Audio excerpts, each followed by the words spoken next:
Thank you for joining us for this look at the best original reporting from KPBS News this week. I'm Maya Trabulsi. Coming up, San Diego County's largest city is lacking a 4-year university. We'll tell you about the new moves toward finally bringing a campus to Chula Vista.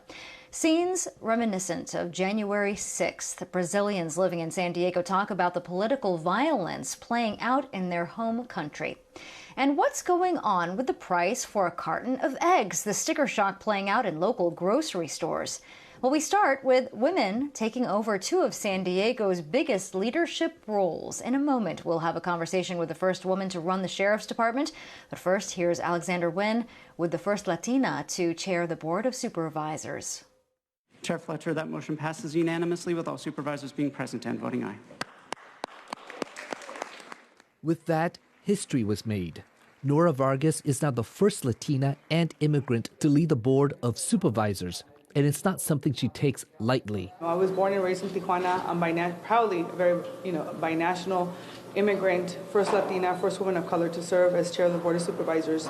And I share this because I think it's important to remind folks that this county is their county. Vargas replaces Supervisor Nathan Fletcher, who was chair for 2 terms. Last month, he announced he would not seek a 3rd term and would nominate Vargas as his successor.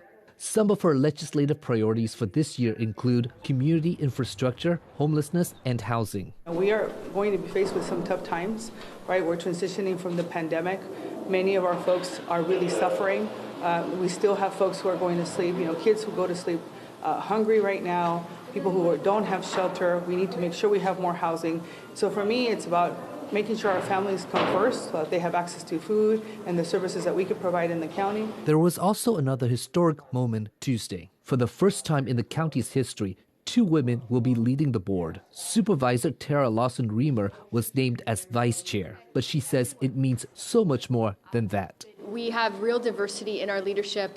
We have diversity, not just to women. We have LGBTQ diversity. We have the first Latina chair. I mean, we're really changing what it means to be a San Diegan and catching up with a community that has long embraced inclusion and diversity and shared opportunity. In an informal meeting with reporters after the board meeting, Vargas says she will work to bring more transparency to the board and for the public to hold them accountable. All those things extremely important for not only the democratic process, but to make sure that people have faith in government again, because we know that that's something that is sometimes challenging for so many in our communities. Alexander Nguyen, KPBS News.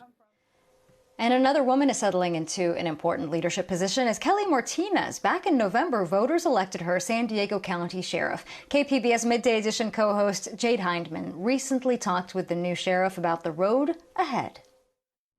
There's new leadership at the San Diego County Sheriff's Department. Sheriff Kelly Martinez is just 2 weeks into the job. I sat to talk to her about her priorities and fixing the jails. As you can see from the photos on this wall in the Sheriff's Department, since the 1850s, men have sat in leadership.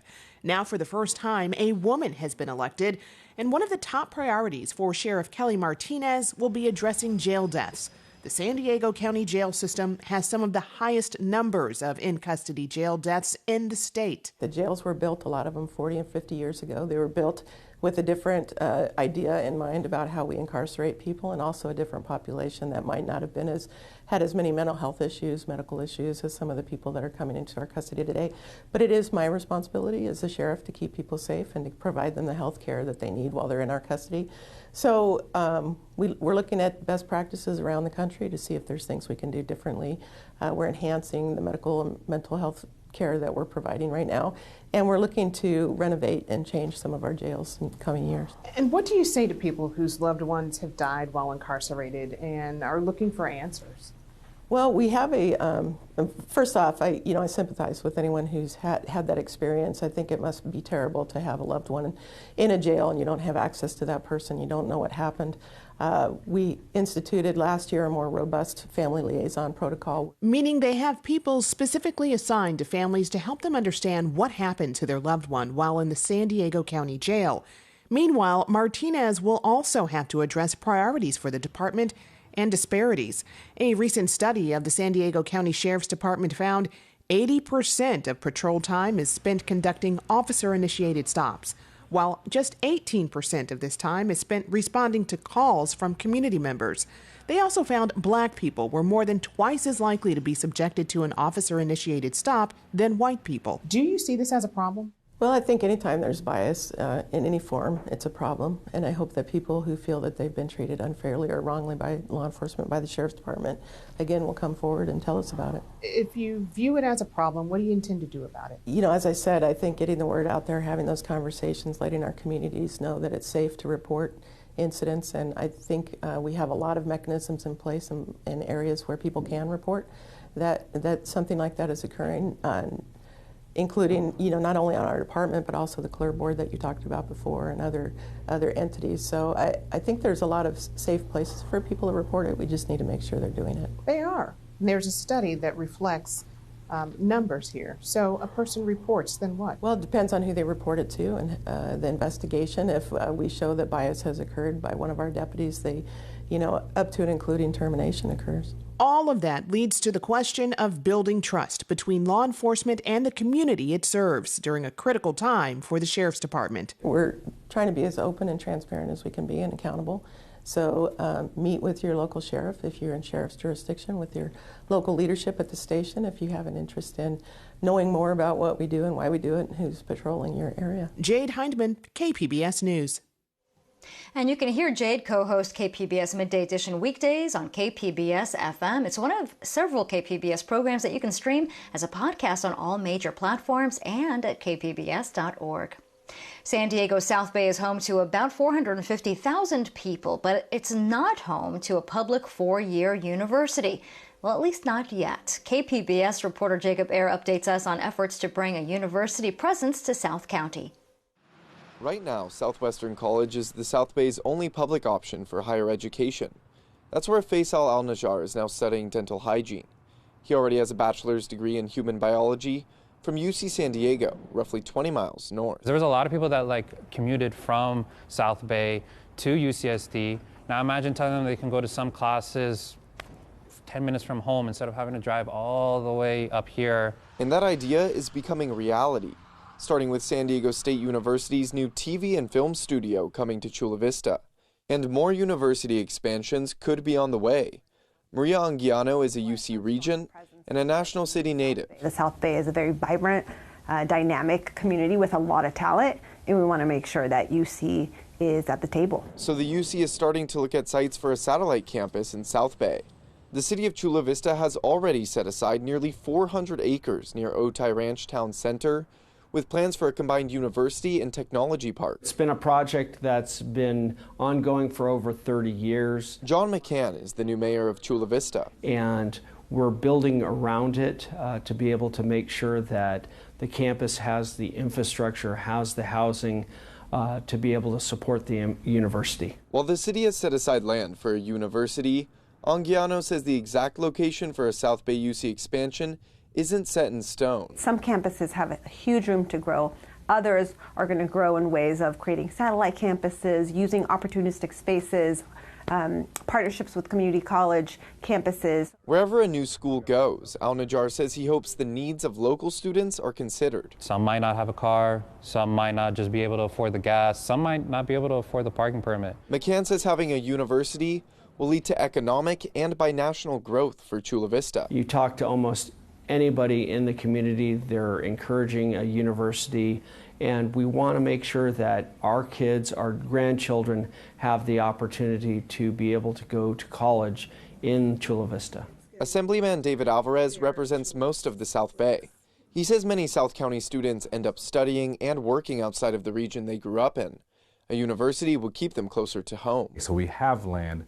However, what we need now is the investment to actually build. A South Bay satellite campus can also help the UC system meet its goal of adding up to 33,000 more students by 2030. We have way too many students that are qualified that can't get in. Richard Lieb is the chair of the UC Board of Regents. He also lives in San Diego County. And we want to be able to provide education to those and access to those, because we know that when somebody goes to a University of California, they come out really in a much better position. The first step is a tour of the proposed sites with UC San Diego Chancellor Pradeep Khosla, who will have to make the proposal for a satellite campus. I don't know how long it will take to actually have an open, an open area, an open campus. But I do know that the chancellor has made a commitment to us that it's something that he definitely wants. Groundbreaking for SDSU's new studio is expected to happen this year.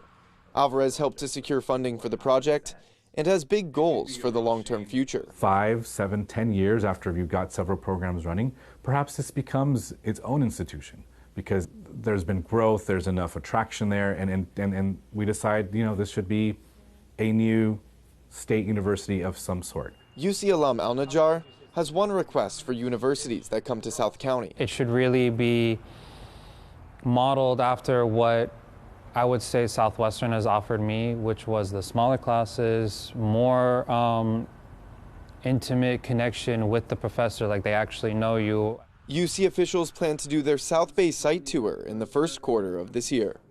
Jacob Ayer, KPBS News.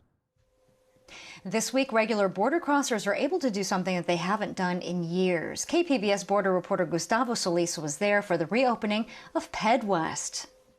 Laura Ornelas crossed the border in record time Monday morning. Ni un minuto hice en lo que camino y llegué. There was virtually no wait at the PedWest border crossing in San Isidro. Ornelas says she didn't even have to wait a minute, just walk straight through. That's a far cry from the 2 hours she usually had to wait at Ped East, the other border crossing, back when Ped West was still closed. And now that she's in the U.S., she knows exactly where to go. Pues me gusta ir mucho al arroz. Straight to the Ross department store where she will hunt for bargains. Ornelas was among a steady stream of happy border crossers Monday morning. They included young professionals, families, and even cyclists. It was the first time in nearly 3 years that they've been able to use PedWest. Customs and Border Protection closed it during the early days of the pandemic when travel restrictions led to a big decrease in border traffic. However, when most of the travel restrictions were lifted, PedWest didn't reopen. Eventually, a makeshift camp filled with thousands of asylum seekers formed on the Mexican side of the crossing. The migrants wanted to be in the right place when PedWest finally reopened again. But that didn't happen. The port of entry remained closed even after the Tijuana Police Department and Mexican military cleared out the camp. Meanwhile, the bottleneck at Ped East only grew worse. People were waiting as long as 4 hours on busy mornings. Marlene Sepúlveda remembers those long waits, especially during the holidays. Se extrañaba el Ped West, definitivamente ya hacíamos 3-4 horas de fila, más en la temporada navideña. She and her 2 young children crossed the border with ease on Monday morning. They were headed to Las Americas outlet malls. Sepúlveda says she actually expected a bigger crowd at PedWest. Jason Wells is the CEO of the San Isidro Chamber of Commerce. He also noticed the same thing, but wasn't particularly surprised. Partly we're creatures of habit, and so unfortunately for more than 3 years now, this has been closed, right? And so you're still going over to Ped East. He expects pedestrian traffic to increase in the coming days. I would say within 2 weeks, you're almost going to have a 50-50 balance of crossers at both of these crossings. Although the U.S.-bound lanes are now open at Ped West, the Mexico-bound lanes remain closed. Several people trying to enter Mexico were turned back Monday morning. Customs and Border Protection did not respond to questions regarding when they plan to open the Mexico-bound lanes. Gustavo Solis, KPBS News. Almost 2 years to the day of the January 6th attack on the U.S. Capitol, a major South American country is dealing with a similar uprising. Brazilians living here in San Diego spoke with KPBS reporter Alexander Nguyen about the instability in their home country. On Sunday, thousands of supporters of former Brazilian President Jair Bolsonaro stormed Congress, the Supreme Court, and the presidential palace, demanding the Brazilian army restore the far-right Bolsonaro to power and oust the newly inaugurated leftist president Luiz Inácio Lula da Silva. Today, Vice President Kamala Harris condemned the attack on Brasilia after swearing in the U.S.'s newest ambassador to Brazil. Well, let's be clear. This was an obvious and clear attack on a democratic process, and we condemn it, of course. I will also say that, as I've said to the Ambassador Bagley, that I'm very confident in her ability to represent the United States and to extend to President Lula all that we mean in terms of the work that we will do together as allies on some of the most important issues facing our world. Here in San Diego, local Brazilians say they're devastated by what happened. It's a sad moment for Brazilians overall. Roberto Rocha is a visiting economics professor at San Diego State. He says the rise of the far-right movement in South America is worrisome. It's a populism, and that's a bit of it's a threat to Latin America overall, and we need to keep an eye on it. And doing this, happening this in Brazil, it could pave the way to some other countries. Yeah, that's for sure. Crystal Panova is the Associate Director for the Center for Brazilian Studies at SDSU. She says the images on Sunday were shocking but not unexpected. She says far right-wing groups have been publicizing their plans on social media. We know that people who are involved in the international far-right movement, like Steve Bannon, have been involved in coordinating with Brazil, and so it was I guess it was surprising that it happened yesterday, because many people expected an event like this would happen either before the inauguration, like as an attempt to intervene in Lula coming to power. Abner Sotonos is a UC San Diego PhD student from Rio de Janeiro. He focuses on Latin American history, especially Brazilian history. He hopes that, unlike the United States, the Brazilian government will act swiftly to hold the insurrectionists accountable. I hope that Supreme Court, the Parliament, the President, and media agree that we cannot have this situation again in Brazil. So I expect that the law will be, put in practice. Alexander Nguyen, KPBS News. And here's a look at some of the most read stories this week at kpbs.org. Redevelopment is coming to parts of San Marcos. Some community members hope plans will include a way to preserve the city's restaurant row. A high-profile missing persons case in Chula Vista, the disappearance of Maya Miliete, and the testimony that we heard this week against her husband. And it's not part of the inflation we've seen lately, but it hurts just the same. SDG&E tries to help customers seeing a big jump in their gas bill this month. Prices are also up for a common food that you'll find in many homes. A simple carton of eggs is not only expensive, but it's hard to come by in some stores. Melissa May visited a local market for this latest example in our rising cost of living. This is the price of a dozen jumbo eggs at Windmill Farms in Del Cerro today. That's absolutely ridiculous, the price of eggs. It is getting a little bit concerning. I've never seen eggs this much. They're like almost $1 an egg. Josh Aftreth is the dairy manager at Windmill Farms. Eggs right now are hard to get. A lot of the companies that I order from, they're not coming in. And the companies that I am getting it from, the price has gone way up compared to what they used to be. Aftreth spoke with the veterinarians at the Ebenheiser Egg Ranch in Ramona and says the bird flu has really impacted the egg supply. It said 38 million egg-laying chickens have died. So, and then there's a bunch of other birds too. But I guess it's hard to contain because I guess migratory birds are transmitting it. For some types of eggs, the price has more than doubled. It's hard to balance and have eggs on the shelf.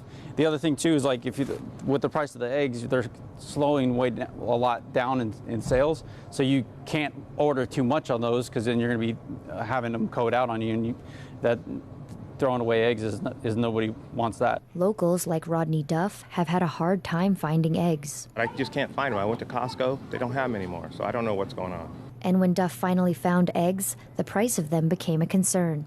It's made us tighten up and watch our budget. And absolutely, we have to be aware of every dime, every nickel. So he's taking matters into his own hands. I'm going to get some chickens. When my kids were little, we used to have chickens. We used to have, fresh eggs every morning. So I'm like, I'm going to go back to that. Why not? Nissa Naviello bought some locally produced eggs for a little more than $7, but has this suggestion. Give the public some alternatives. That would be helpful. So we don't have a mad rush to the grocery store and somebody buys out all the eggs. Melissa May, KPBS News. And one thing that you can save money on right now is the cost of adding a new pet to your family. That's especially true for dogs that are starting to overwhelm the local Humane Society. John Carroll shows us some new incentives that they hope will speed up the adoptions. No matter what kind it is, the San Diego Humane Society will never turn away an animal that has nowhere to go. But that policy has placed them in a very difficult situation. Really, ever since last summer, we've seen an influx in dogs, especially adult dogs, and it hasn't really ever stopped. The society reached a record number of dogs in its care last month, 606 spread across its 4 campuses. They're down to the lower 500s now. But they still have way too many. That's meant putting up temporary kennels in classrooms. Not an ideal situation. For every 2 dogs who are coming into San Diego Humane Society's care, 1 is adopted. And Nina Thompson says the length of time pets are staying here has gone up from an average of 24 days last year to 34 now. So the society is once again providing an incentive to adopt. In a joint effort with Mayor Todd Gloria, adoption fees will be waived for the first 100 adult dogs 7 months and older. After they reach that goal, adoption fees for adult dogs will be just $25 through Sunday. But if you're not able to adopt, there are other ways to help. The San Diego Humane Society depends on donations. Any amount is welcome. The San Diego Humane Society is also in need of other kinds of donations, things like dog food and treats, dog toys, towels, blankets. It all helps. The Society is also placing more emphasis than ever on fostering dogs and rehoming them. Are you happy? Yep, very happy.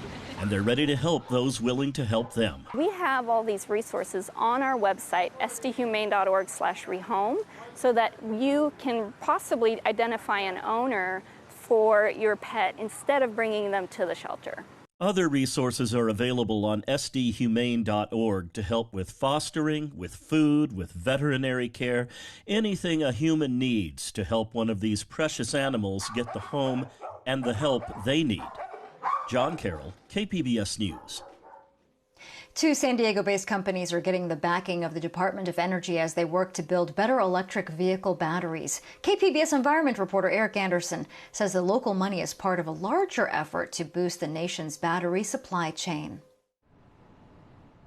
South 8 Technologies is pioneering battery tech that could make EVs safer and more powerful. The firm fills the batteries with liquefied gas instead of liquid electrolytes used in current EV batteries. And the federal grant will invest $3.1 million into the venture. The South 8 technology reduces the battery's fire risk, allows the battery to hold a charge in colder temperatures, and lets the device store more energy. There are a lot of groups out there pushing for so-called solid-state batteries, which, as the name implies, it's a solid material which conducts lithium ions. But that has many more years to go in terms of development. San Diego-based TieFast Energy also landed a $2.8 million grant to pioneer high-density and fast-charging batteries that last a long time. The Department of Energy awarded more than $42 million to 12 companies as part of the agency's EV for All initiative. It is an effort to build a domestic battery supply chain. Just a few months ago, we put out $2.8 billion just from the Department of Energy in one grant announcement to build battery manufacturing, again, here in the U.S. The federal initiative will create an estimated 85,000 manufacturing jobs, and Turk says it's important that all of the potential jobs are located in the United States. Eric Anderson, KPBS News. A church in Del Mar is practicing what it preaches. Over the next 2 weeks, St. Peter's Episcopal Church is transforming one of its on-campus buildings into a temporary shelter. KPBS reporter Claire Strong has the story. For Charles, the parish hall at St. Peter's is his new home, for now at least. Charles is one of up to 12 homeless people who are expected to sleep at the church over the next few weeks. And with more rain in the forecast, having a dry, warm place to stay couldn't come soon enough for Charles, who often resorts to sleeping in his car. Honestly, I think it's a wonderful idea, something like this, where it's secure. Security can't get better than this. It's all part of the Interfaith Shelter Network rotational program, which involves different religious groups from across San Diego taking turns to host guests who don't have a place to live. Applicants are screened by social services for things like drug and alcohol abuse before being referred to the program. Can you imagine over the last 2 weeks not having shelter? getting through those storms that we've had, or those that are coming later this week. So putting a roof over the heads of our brothers and sisters who are in need, getting to know them as people, not simply statistics, providing warmth and a meal and connection and some humanity. In addition to being provided with home-cooked meals, hot showers and their own bedrooms, guests are offered help with things like getting a job. They're also expected to work alongside a case manager to find solutions to the issues which contributed to them becoming homeless. Along with the case management that they also receive, they also get workshops. So we plan out workshops such as budget planning. So we'll have somebody come in, volunteer, and they'll go ahead and teach them about budgeting. And then we also have career development workshops as well. The program, which has been running for 35 years now, sees around 50% of its guests go on to find permanent housing. But none of this could be possible without the hard work and dedication of volunteers. They take turns at staying overnight to ensure that everything runs smoothly. They have come from very bad situations, most of them. And so we simply try and tender them in and make them feel that they are important. We want to make them feel like perhaps they haven't felt before. It's the first time St. Peter's has hosted the event since COVID. Next up is St. James's Church in Solana Beach.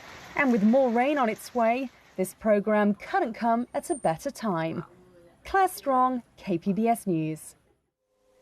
And you can stream KPBS Stories anytime on the KPBS YouTube channel, and that's where we also live stream episodes of KPBS Evening Edition weeknights at 5. We hope that you enjoyed this look at KPBS News this week. I'm Maya Trabulsi. Thanks for joining us.